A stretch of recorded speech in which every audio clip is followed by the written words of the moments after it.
Hi ನಮಸ್ಕಾರ ಎಲ್ರಿಗೂ, ಹೇಗಿದ್ದೀರಾ? ಚೆನ್ನಾಗಿದ್ದೀರಾ ಅಂತ ಭಾವಿಸ್ತೀನಿ. ನಾನು ಕೂಡ ತುಂಬ ಚೆನ್ನಾಗಿದ್ದೀನಿ. ನಾನಿವತ್ತು ಡಿಫ್ರೆಂಟ್ ಆಗಿರುವಂಥ ಸ್ವೀಟ್ ರೆಸಿಪಿನ ತೊಗೊಂಡು ಬಂದಿದ್ದೀನಿ. ಹೌದು, ಇವತ್ತು ನಾನು ಗೋಧಿ ಹುಗ್ಗಿ ರೆಸಿಪಿನ ನಿಮ್ಮ ಜೊತೆಗೆ ಶೇರ್ ಮಾಡ್ತಾ ಇದ್ದೀನಿ. ಗೋಧಿ ಹುಗ್ಗಿನ ಹೇಗೆ ಮಾಡೋದು, ಎಷ್ಟು ಸುಲಭವಾಗಿ ಮಾಡೋದು ಅಂತ ನಾನು ನಿಮಗೆ ಹೇಳ್ಕೊಡ್ತೀನಿ. ನೋಡಿ, ಇಲ್ಲಿ ಇದಕ್ಕೆ ತುಪ್ಪ ಹಾಕ್ಕೊಂಡು ತಿಂತಾಯಿದ್ರೆ ಅಂತೂ ಸಖತ್ತಾಗಿರುತ್ತೆ.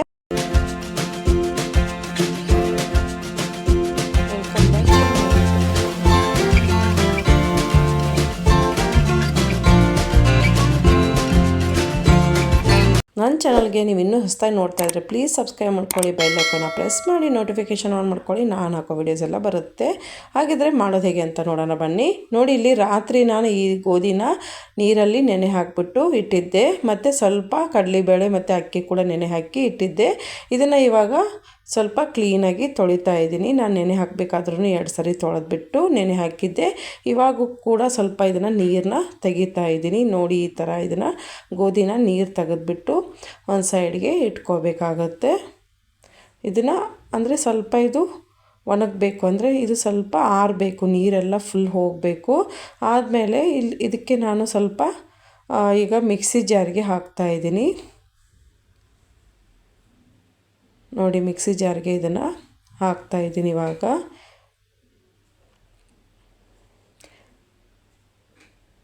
ಇದನ್ನು ಹಬ್ಬದಲ್ಲಿ ಅಥವಾ ಹಾಗೇನೂ ಯಾವಾಗಾದರೂ ನಮ್ಗೆ ತಿನ್ಬೇಕು ಅನಿಸಿದ್ರು ಕೂಡ ಇದನ್ನು ಮಾಡ್ಕೋಬೋದು. ನೋಡಿ, ಇವಾಗ ಇದನ್ನು ಮಿಕ್ಸಿ ಮಾಡ್ಕೋದು ಹೇಗೆ ಅಂತ ನಾನು ತೋರಿಸ್ತೀನಿ. ಇದನ್ನು ಅಂದರೆ ಇದು ಉಲ್ಟಾ ನೀವು ಈ ಥರ ಮಾಡಬೇಕು. ಬಟನ್ನ 1-2-3 ಸರಿ ಆ ಥರ ಮಾಡಬೇಕಷ್ಟೇ. ಬೇಗ ಬೇಗ ಜಾಸ್ತಿ ಮಾಡೋಕ್ಕೆ ಹೋಗಬೇಡಿ. ನೋಡಿ, 1-2 ಸರಿ ಈ ಥರ ಮಾಡಿದ ಮೇಲೆ ಈ ಥರ ಬರುತ್ತೆ. ಆಮೇಲೆ ಇದನ್ನು ನೀವು ಒಂದು ಕಾಟನ್ ಬಟ್ಟೆಯಲ್ಲೋ ಅಥವಾ ಒಂದು ಈ ಥರ ಪ್ಲೇಟಲ್ಲೋ ಇದನ್ನು ಈ ಥರ ತೆಗೆದುಬಿಟ್ಟು ಇದನ್ನು ಮತ್ತೆ ಒಂದು 2-3 ಗಂಟೆ ನೀವು ಈ ಥರನೇ ಒಣಗೋಕ್ಕೆ ಬಿಟ್ಬಿಡಬೇಕು. ಅಂದರೆ ಇದು ಫುಲ್ಲು ಡ್ರೈ ಆಗಬೇಕು. ಅದಕ್ಕೋಸ್ಕರ ನೀವು ಮಧ್ಯಾಹ್ನ ಮಾಡ್ತೀನಿಲ್ಲ ಅಂತಂದರೆ ನೀವು ಬೆಳಗ್ಗೆನೇ ಮಾಡ್ಕೊಂಡು ಈ ಥರ ಇಟ್ಕೊಳ್ಳಿ. ಇಲ್ಲ ರಾತ್ರಿ ಮಾಡ್ತೀನಿ ಅಂದರೆ ಮಧ್ಯಾಹ್ನನೇ ಈ ಥರ ಮಾಡಿ ಇದನ್ನು ಒಣಗೋಕ್ಕೆ ಇಟ್ಬಿಡಿ. ಸ್ವಲ್ಪ ಹೊತ್ತು ಆದಮೇಲೆ ಇದನ್ನು ನೋಡಿ, ಈ ಥರ ಇವಾಗ ಇದು ಒಣಗಿದೆ. ಈ ಥರ ಒಣಗಿದ ಮೇಲೆ ಇದು ಕೈಗೆಲ್ಲ ಅಂಟುತ್ತೆ. ನೋಡಿ, ಈ ಥರ ಅದು ನೋಡಿ. ಇವಾಗ ಇದನ್ನು ನಾನು ಮರದಲ್ಲಿ ಕೇರ್ಕೊತಾ ಇದ್ದೀನಿ. ಅಂದರೆ ಇದನ್ನು ಸಿಪ್ಪೆ ಥರ ಬರುತ್ತೆ, ಅದನ್ನೆಲ್ಲ ಇದನ್ನು ಕ್ಲೀನ್ ಮಾಡ್ಕೊತಾ ಇದ್ದೀನಿ. ಈ ಥರ ಮಾಡ್ಕೊಳ್ಳಿ. ಈ ಥರ ಮಾಡ್ಕೊಂಡ್ಮೇಲೆ ಎಲ್ಲ ಅದು ಸಿಪ್ಪೆ ಥರ ಬರೋದನ್ನ ಎಲ್ಲ ಹೋಗಿಬಿಡುತ್ತೆ. ಹೋಗಾದಮೇಲೆ ನೋಡಿ, ಈ ಥರ ಸ್ವಲ್ಪ ಅಂದರೆ ಸಿಪ್ಪೆ ಎಲ್ಲ ಇರಬಾರ್ದು, ಇದ್ದರೆ ಅದು ಚೆನ್ನಾಗಿ ಬರೋಲ್ಲ. ನೋಡಿ, ಈ ಥರ ಎಲ್ಲ ಬರುತ್ತೆ. ಅದನ್ನು ಆ ಥರ ಸೈಡ್ಗೆ ತೆಗೆದುಬಿಟ್ಟು ಇಟ್ಕೊಳ್ಳಿ. ಇಟ್ಕೊಂಡಾದಮೇಲೆ ಇದನ್ನು ಒಂದು ಕುಕ್ಕರಲ್ಲಿ ಇವಾಗ ಸ್ವಲ್ಪ ನೀರು ಹಾಕ್ಕೊಳ್ಳಿ. ನೀರು ಹಾಕ್ಕೊಂಡ್ಬಿಟ್ಟು ಸ್ವಲ್ಪ ನೀರು ಬಿಸಿ ಆಗಬೇಕು. ನೀರು ಬಿಸಿ ಆದಮೇಲೆ ನಾವೇನು ಕೇರಿಟ್ಕೊಂಡಿದ್ವಲ್ವ ಗೋಧಿನ, ಆ ಗೋಧಿ ಇವಾಗ ಇದಕ್ಕೆ ನಾನು ಹಾಕ್ತಾಯಿದ್ದೀನಿ. ನೋಡಿ, ಆಗೋದಿನ ಅಂದರೆ ಇದು ಸಿಪ್ಪೆ ಥರ ಇರಬಾರ್ದು. ಚೆನ್ನಾಗಿ ಕ್ಲೀನ್ ಮಾಡ್ಕೊಳ್ಳಿ. ಕ್ಲೀನ್ ಮಾಡಿಕೊಂಡು ಇದನ್ನು ಈ ಥರ ಹಾಕಬೇಕು. ಹಾಕಿದ ಮೇಲೆ ಸ್ವಲ್ಪ ಹೊತ್ತು ಹಾಗೆ ಬಿಟ್ಬಿಡೋಣ. ಹಾಗೆ ಬಿಟ್ಟಾದಮೇಲೆ ಇಲ್ಲಿ ನಾನು 1 ಕಪ್ನಷ್ಟು ಇದಕ್ಕೆ ಹಾಲನ್ನ ಹಾಕ್ತಾಯಿದ್ದೀನಿ. ಮತ್ತು 1 ಕಪ್ನಷ್ಟು ಬೆಲ್ಲ ಕೂಡ ಹಾಕ್ತಾಯಿದ್ದೀನಿ. ನೀವು ಎಷ್ಟು ಬೆಲ್ಲ ತಿಂತೀರ ಅಂತ, ಸ್ವೀಟ್ ಎಷ್ಟು ತಿಂತೀರ ನೋಡಿಕೊಂಡು ನೀವು ಇದನ್ನು ಹಾಕಬೇಕಾಗುತ್ತೆ. ನಾನು 1 ಬೌಲಷ್ಟು ಹಾಕಿದ್ದೀನಿ. ಹಾಕಿಬಿಟ್ಟು ಇದನ್ನು ಚೆನ್ನಾಗಿ ಮಿಕ್ಸ್ ಮಾಡ್ಕೊಳ್ಳಿ. ಈ ಥರ ಚೆನ್ನಾಗಿ ಮಿಕ್ಸ್ ಆಗಬೇಕು. ಚೆನ್ನಾಗಿ ಮಿಕ್ಸ್ ಆದಮೇಲೆ ಮತ್ತೆ ಕಡಲೆಬೇಳೆ ಮತ್ತು ಅಕ್ಕಿ ಕೂಡ ನೆನೆ ಹಾಕಿದ್ನಲ್ಲ, ಅದನ್ನು ನೀರು ತೆಗೆದುಬಿಟ್ಟು ಈ ಥರ ನಾನು ಕುಕ್ಕರಲ್ಲಿ ಇದನ್ನು ಕೂಡ ಇವಾಗ ಹಾಕ್ತಾಯಿದ್ದೀನಿ. ಇದು ತುಂಬ ಟೇಸ್ಟಿಯಾಗಿರುವಂಥ ರೆಸಿಪಿ ಆಗಿರುತ್ತೆ. ಯಾರು ಬೇಕಾದರೂ ಆರಾಮಾಗಿ ಮಾಡ್ಕೋಬೋದು. ನೋಡಿ, ಇವಾಗ ಅದನ್ನು ಹಾಕ್ಬಿಟ್ಟು ಕ್ಯಾಪ್ನ ಕ್ಲೋಸ್ ಮಾಡಿ ಒಂದು 7-8 ವಿಸಿಲ್ ತೆಗ್ದಿದ್ದೀನಿ ನಾನು. ತೆಗೆದ್ಬಿಟ್ಟು ನೋಡಿ, ಈ ಥರ ಆಗಬೇಕು. ಈ ಥರ ಅಂದರೆ ಇದು ಗೋಧಿ ಎಲ್ಲ ಫುಲ್ಲು ಬರಬೇಕು. ಆ ಥರನೇ ಬಾಯ್ಲ್ ಆಗಿರಬೇಕು. ಗೋಧಿ ಅಕ್ಕಿ ಅದೆಲ್ಲ ಬಾಯ್ಲ್ ಆಗಿರಬೇಕು. ನೋಡಿ, ಈ ಥರ ಬಾಯ್ಲ್ ಆಗಬೇಕು. ಈ ಥರ ಬಾಯ್ಲ್ ಆದಮೇಲೆ ಇದನ್ನು ಇವಾಗ ಮತ್ತೆ ನಾನು ಗ್ಯಾಸ್ ಸ್ಟವ್ನ ಆನ್ ಮಾಡಿ ಇಡ್ತಾಯಿದ್ದೀನಿ. ನೋಡಿ, ಸ್ವಲ್ಪ ಹೊತ್ತು ಇದನ್ನಂದರೆ ಬಿಸಿ ಮತ್ತೆ ಸ್ವಲ್ಪ ಕುದಿಬೇಕು. ಅದಕ್ಕೋಸ್ಕರ ಅಂದರೆ ನಾವು ಬೆಲ್ಲ ಎಲ್ಲ ಹಾಕಿದ್ದೀವಿ, ಬಟ್ ಇವಾಗ ಏಲಕ್ಕಿ ಎಲ್ಲ ಹಾಕಬೇಕಲ್ವ, ಅದಕ್ಕೋಸ್ಕರ ಏಲಕ್ಕಿ ಹಾಕ್ತಾಯಿದ್ದೀನಿ. ಮತ್ತು ಒಂದು ತುರಿದಿರುವಂಥ ಕೊಬ್ಬರಿ ಕೂಡ 1 ಕಪ್ನಷ್ಟು ನಾನಿಲ್ಲಿ ಒಣ ಕೊಬ್ಬರಿನ ಹಾಕಿದ್ದೀನಿ. ಹಾಕಿಬಿಟ್ಟು ಇದನ್ನು ಚೆನ್ನಾಗಿ ಮಿಕ್ಸ್ ಮಾಡ್ಕೊಳ್ಳಿ. ಇಲ್ಲೇ ನೀವು ಇನ್ನೊಂದು ಸರಿ ನೋಡ್ಬೋದು. ಬೆಲ್ಲ ಏನಾದರೂ ಕಡಿಮೆ ಇದ್ದರೆ ಇದಕ್ಕೆ ಇಲ್ಲಿ ಹಾಕ್ಕೋಬೋದು.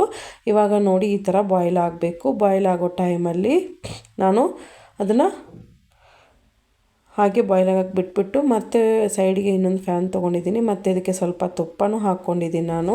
ಒಂದು 2 ಸ್ಪೂನಷ್ಟು ಇದಕ್ಕೆ ತುಪ್ಪ ಹಾಕ್ಕೊಳ್ಳಿ. ಅಂದರೆ ಡ್ರೈ ಫ್ರೂಟ್ಸ್ನ ನಾವು ಫ್ರೈ ಮಾಡಿಕೊಂಡು ಅದಕ್ಕೆ ಹಾಕಬೇಕಾಗತ್ತೆ, ಅದಕ್ಕೋಸ್ಕರ. ನೋಡಿ ಇವಾಗ ನೀವು ಯಾವುದಾದ್ರೂ ಡ್ರೈ ಫ್ರೂಟ್ಸ್ನ ಹಾಕ್ಕೋಬೋದು. ಗೋಡಂಬಿ, ದ್ರಾಕ್ಷಿ, ಬಾದಾಮಿ ಯಾವುದಾದ್ರೂ. ನಾನಿಲ್ಲಿ ದ್ರಾಕ್ಷಿನ ಹಾಕ್ತಾಯಿದ್ದೀನಿ. ಮತ್ತು ಇದು ಸ್ವಲ್ಪ ಫ್ರೈ ಆಗಬೇಕು. ನೋಡಿ ಈ ಥರ ಇದನ್ನು ಅಂದರೆ ಈ ಥರ ಫ್ರೈ ಆಗಬೇಕು. ಫ್ರೈ ಆದಮೇಲೆ ಸ್ವಲ್ಪ ಆಮೇಲೆ ನಾನು ಬಾದಾಮ್ ಕೂಡ ಕಟ್ ಮಾಡಿ ಇಟ್ಕೊಂಡಿದ್ದೆ, ಅದನ್ನು ಕೂಡ ಇದಕ್ಕೆ ಹಾಕ್ತಾಯಿದ್ದೀನಿ. ಮತ್ತು ಇಲ್ಲಿ ಖಾರಿಕ್ ಅಂತ ಬರುತ್ತಲ್ವ ಉತ್ತತ್ತಿ, ಅದನ್ನು ಕೂಡ ಇದಕ್ಕೆ ಕಟ್ ಮಾಡಿ ಹಾಕಿದ್ದೀನಿ. ಹಾಕಿ ಇದನ್ನು ಚೆನ್ನಾಗಿ ಫ್ರೈ ಮಾಡ್ಕೊತಾ ಇದ್ದೀನಿ. ನಾನಿಲ್ಲಿ ಗೋಡಂಬಿನ ಹಾಕ್ತಾಯಿಲ್ಲ, ನೀವು ಆಪ್ಷನಲ್ ಗೋಡಂಬಿ ಕೂಡ ಹಾಕ್ಕೋಬೋದು, ನಾನು ಹಾಕ್ತಾಯಿಲ್ಲ. ನೋಡಿ ಇವಾಗ ಈ ಥರ ಎಲ್ಲ ಇದು ಫ್ರೈ ಆಗಬೇಕು. ಫ್ರೈ ಆದಮೇಲೆ ಆ ಕುದೀತಾ ಇರುವಂಥ ಗೋಧಿ ಹುಗ್ಗಿಗೆ ಅಂದರೆ ಗೋಧಿ ಪಾಯಸಕ್ಕೆ ನಾನೀಗ ಇದನ್ನು ಹಾಕ್ತೀನಿ. ನೋಡಿ ಇವಾಗ ಇದನ್ನು ಹಾಕ್ತಾಯಿದ್ದೀನಿ. ನೋಡಿ ಇವಾಗ ಅದನ್ನು ಇದಕ್ಕೆ ಹಾಕ್ಬಿಟ್ಟು ಇದನ್ನು ಕೂಡ ಇವಾಗ ನಾನು ಚೆನ್ನಾಗಿ ಮಿಕ್ಸ್ ಮಾಡ್ತಾಯಿದ್ದೀನಿ. ಇದನ್ನು ಯಾವುದಾದ್ರೂ ಹಬ್ಬಕ್ಕೆ ಇಲ್ಲ ದೇವರ ನೈವೇದ್ಯಗೆ ಅಂತ ಕೂಡ ನೀವು ಆರಾಮಾಗಿ ಮಾಡ್ಕೋಬೋದು. ಯಾರಾದರೂ ತುಂಬ ಈಸಿಯಾಗಿ ಮಾಡ್ಕೋಬೋದು. ನೋಡಿ ಇವಾಗ ಇದು ಫುಲ್ಲು ಈ ಥರ ಬಾಯ್ಲ್ ಆಗ್ತಾ ಇರಬೇಕು. ಬಾಯ್ಲ್ ಆದಮೇಲೆ ಇವಾಗ ಗ್ಯಾಸ್ ಸ್ಟವ್ನ ನಾನು ಆಫ್ ಮಾಡ್ತೀನಿ. ಇವಾಗ ಈ ಥರ ಅಂದರೆ ನೀವು ಸ್ವಲ್ಪ ಸ್ವಲ್ಪ ಅದನ್ನು ನೋಡ್ತಾ ಇರಬೇಕು, ಇಲ್ಲಾಂದರೆ ತಳ ಹತ್ಕೊಂಡ್ಬಿಡುತ್ತೆ. ಅದಕ್ಕೋಸ್ಕರ ನೋಡಿ ಈ ಥರ ಆಗಿರಬೇಕು. ಈ ಥರ ಆದಮೇಲೆ ನಾನಿವಾಗ ಗ್ಯಾಸ್ ಸ್ಟವ್ನ ಆಫ್ ಮಾಡಿದ್ದೀನಿ. ಆಫ್ ಮಾಡಿಬಿಟ್ಟು ಆವಾಗಲೇ ನಾವು ಡ್ರೈ ಫ್ರೂಟ್ಸ್ ಮತ್ತು ಎಲ್ಲನೂ ಹಾಕ್ಕೊಂಡಿದ್ವಲ್ಲ, ಹಾಕ್ಬಿಟ್ಟು ಫ್ರೈ ಮಾಡಿದ್ವಲ್ಲ, ಅದೇ ಫ್ಯಾನ್ಗೆ ನಾನು ಸ್ವಲ್ಪ ತುಪ್ಪ ಇತ್ತು ಅಂತ ಅಂದ್ಬಿಟ್ಟು ಸ್ವಲ್ಪ ಗಸಗಸೆ ಕೂಡ ಇದಕ್ಕೆ ಸ್ವಲ್ಪ ಫ್ರೈ ಮಾಡ್ತಾಯಿದ್ದೀನಿ. ಸ್ವಲ್ಪ ಫ್ರೈ ಆದರೆ ಸಾಕು, ಗಸಗಸೆ ತುಂಬ ಏನು ಫ್ರೈ ಮಾಡೋಕ್ಕೆ ಹೋಗಬೇಡಿ. ನೋಡಿ ಇವಾಗ ಇದು ಸ್ವಲ್ಪ ಫ್ರೈ ಆಗಿದೆ. ನಾನು ಇದನ್ನು ಕೂಡ ನಾನು ಇವಾಗ ಗೋಧಿ ಹುಗ್ಗಿಗೆ ಇದನ್ನು ಹಾಕ್ತಾಯಿದ್ದೀನಿ. ಇದು ಹಾಕೋದ್ರಿಂದ ಅಂತೂ ಟೇಸ್ಟು ಸ್ಮೆಲ್ಲು ತುಂಬ ಚೆನ್ನಾಗಿರುತ್ತೆ. ಒಂದ್ಸರಿ ಇದನ್ನು ಟ್ರೈ ಮಾಡಿ ನೋಡಿ. ಇವಾಗ ಇದನ್ನು ಕೂಡ ಇದಕ್ಕೆ ಹಾಕ್ಬಿಟ್ಟು ನಾನು ಮತ್ತೆ ಸ್ವಲ್ಪ ಮಿಕ್ಸ್ ಮಾಡ್ಕೊತೀನಿ. ಇವಾಗ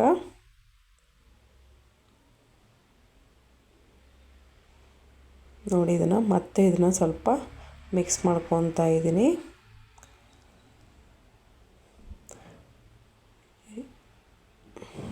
ನೋಡಿ ಈ ಥರ ಇದು ಆಗಿರಬೇಕು. ಆ ಥರ ಆಗೋವರೆಗೂ ನಾವು ಮಿಕ್ಸ್ ಮಾಡ್ಕೋಬೇಕಾಗತ್ತೆ. ಮಿಕ್ಸ್ ಆದರೆ ಗೋಧಿ ಹುಗ್ಗಿ ಇವಾಗ ರೆಡಿ ಇದೆ. ನಾನು ಇವಾಗ ಇದನ್ನು ಒಂದು ಬೌಲಲ್ಲಿ ಸರ್ವ್ ಮಾಡ್ತೀನಿ. ರುಚಿಕರವಾಗಿರುವಂಥ ತುಂಬ ಟೇಸ್ಟಿಯಾಗಿರುವಂಥ ಗೋಧಿ ಹುಗ್ಗಿನ ನಾನಿವಾಗ ಒಂದು ಬೌಲಲ್ಲಿ ಸರ್ವ್ ಮಾಡ್ತಾಯಿದ್ದೀನಿ. ನೋಡಿ ಬಿಸಿ ಬಿಸಿ ಇರುವಾಗ, ಇಲ್ಲ ಅಂದರೆ ಇದು ಫುಲ್ಲು ನೈಟ್ ಮಾಡಿಕೊಂಡು ಬೆಳಗ್ಗೆ ತಿಂದ್ರಂತೂ ಸಖತ್ತಾಗಿರುತ್ತೆ. ಟೇಸ್ಟು ತುಂಬ ಚೆನ್ನಾಗಿ ಕೊಡುತ್ತೆ. ನೋಡಿ ಇವಾಗ ನಾನು ಒಂದು ಬೌಲ್ಗೆ ಇದನ್ನು ಸರ್ವ್ ಮಾಡ್ತಾಯಿದ್ದೀನಿ. ಇದನ್ನು ಯಾರು ಬೇಕಾದರೂ ಆರಾಮಾಗಿ ಮಾಡ್ಕೋಬೋದು. ಯಾರು ಗೋಧಿ ಹುಗ್ಗಿ ಬರಲ್ಲ ಅನ್ನೋರು ಕೂಡ ಇದನ್ನು ತುಂಬ ಈಸಿಯಾಗಿ ಮಾಡ್ಕೋಬೋದು. ಒಂದ್ಸರಿ ಈ ಥರನೂ ಟ್ರೈ ಮಾಡಿ ನೋಡಿ. ಇವಾಗ ಇದು ರೆಡಿ ಇದೆ. ನಾನು ಇದಕ್ಕೆ ಸ್ವಲ್ಪ ಇವಾಗ ತುಪ್ಪನ ಹಾಕ್ತೀನಿ. ತುಪ್ಪ ಹಾಕ್ಕೊಂಡು ತಿಂತಾಯಿದ್ರಂತೂ ತುಂಬ ಅಂದರೆ ತುಂಬ ಚೆನ್ನಾಗಿರುತ್ತೆ. ಇವಾಗ ಇದು ರೆಡಿ ಇದೆ. ಇದಕ್ಕೆ ನಾನು ಸ್ವಲ್ಪ ತುಪ್ಪನ ಇವಾಗ ಆ್ಯಡ್ ಮಾಡ್ತೀನಿ. ಗೋಧಿ ಹುಗ್ಗಿ ಇವಾಗ ರೆಡಿ ಇದೆ. ಅಂದರೆ ಗೋಧಿ ಪಾಯಸ, ಗೋಧಿ ಹುಗ್ಗಿ ಏನಾದರೂ ಹೇಳ್ಬೋದು. ಇವಾಗ ಇದು ರೆಡಿ ಇದೆ. ನಾನು ಮಾಡಿರೋ ರೆಸಿಪಿ ನಿಮಗೆ ಇಷ್ಟ ಆದರೆ ಲೈಕ್, ಶೇರ್ ಮಾಡೋದನ್ನ ಮರಿಬೇಡಿ. ಮತ್ತೆ ಹೊಸ ರೆಸಿಪಿಯೊಂದಿಗೆ ಮತ್ತೆ ಮುಂದಿನ ವಿಡಿಯೋಲಿ ಸಿಗ್ತೀನಿ. ಅಲ್ಲಿವರೆಗೂ ಎಲ್ಲರಿಗೂ ಧನ್ಯವಾದಗಳು.